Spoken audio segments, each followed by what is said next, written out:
The practice of totemism is also observable in the process of migration and urbanization. As people move to cities and different countries, they rely on their clansmen for accommodation, as well as for assistance in looking for work. My colleague mentioned that the clansmen also assist children of their clansmen, people of the same clan, when they go to tertiary institutions or to school, with paying for the school fees, etc. If you also observe some of the people serving in diplomatic missions, you will see that they also have they are taking care of some of children of their clansmen and giving them opportunities to study in the countries in which they are serving.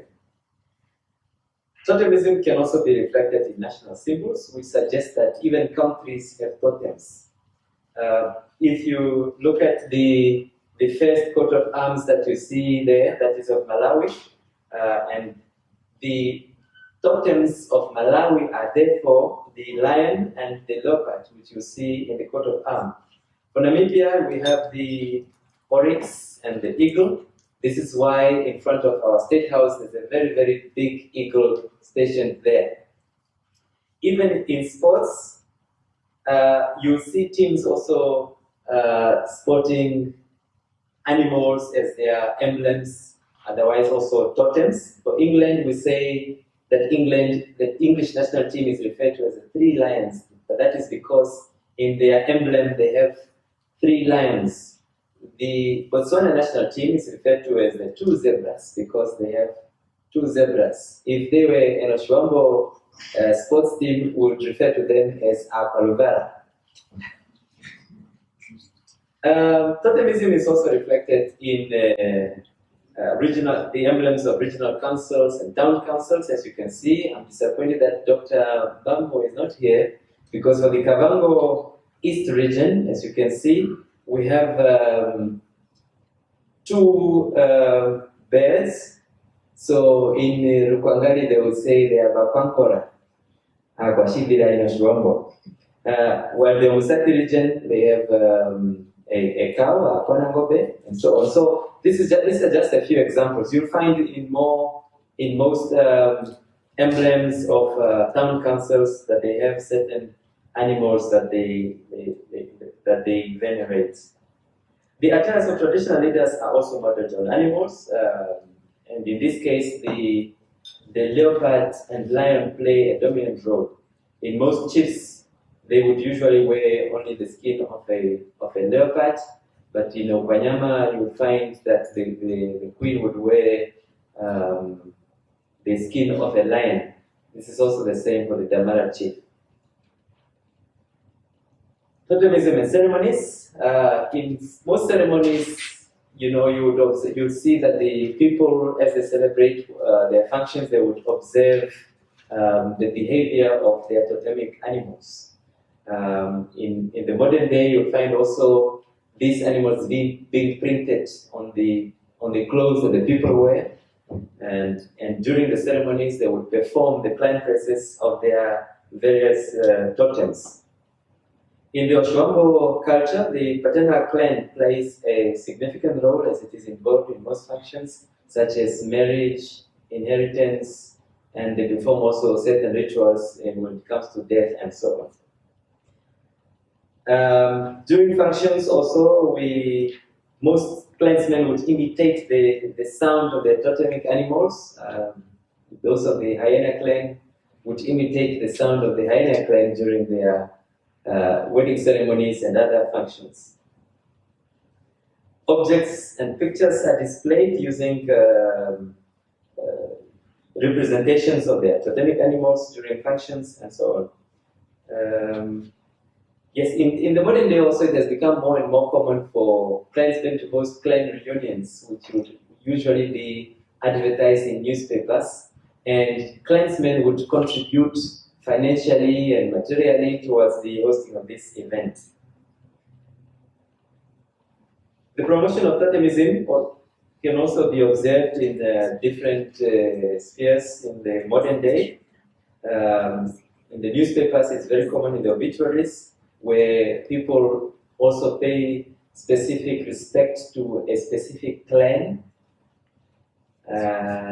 This I saw on campus. Mofu. Mofu is actually from, it's a Zimbabwean clan. What does it mean? Eland. It's an eland. I couldn't find one for an Oshiwambo clan, but we found this one. We thought it's interesting. But it has become common for totems to be used as brands, as clothes, as number plates and tattoos and wood carvings. Most of the tattoos that most people have are actually based on totems of Western countries.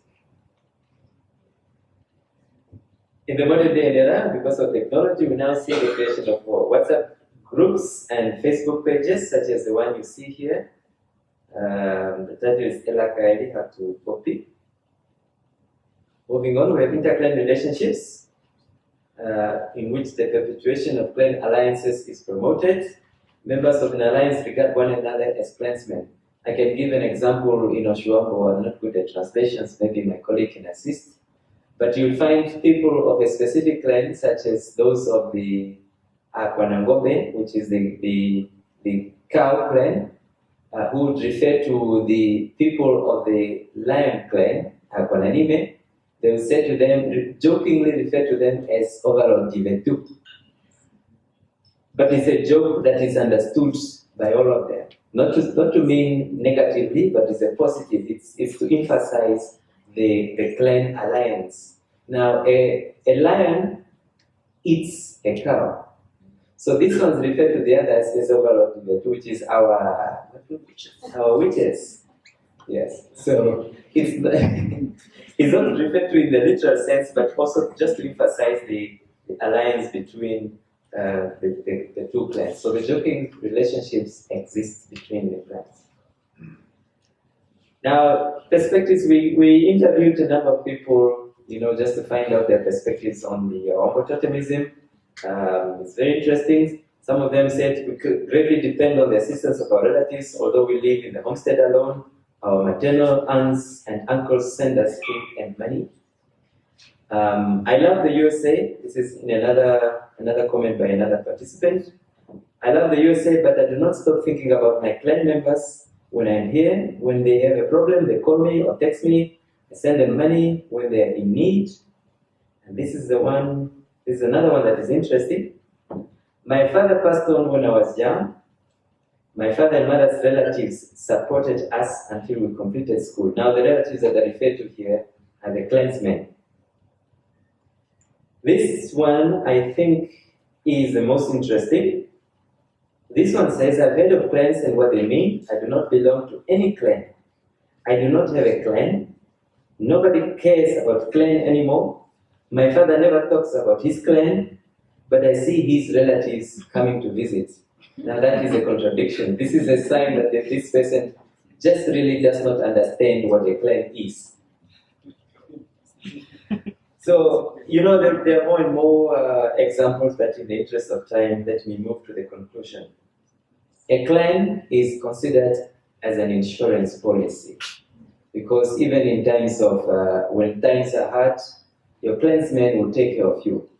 If the concept of Totemism were to be taken seriously at a national level, Namibia, as it is currently facing tough economic times, members of its clans, such as Nigeria and the USA, who are also of the Eagle clan, would take care of it, would assist it financially. Clan membership is often the only guarantee of protection of life and property. It's life insurance policy. It's an investment policy. It is a study policy. It is our MBA fund. So Totemism can be used as a weapon against poverty.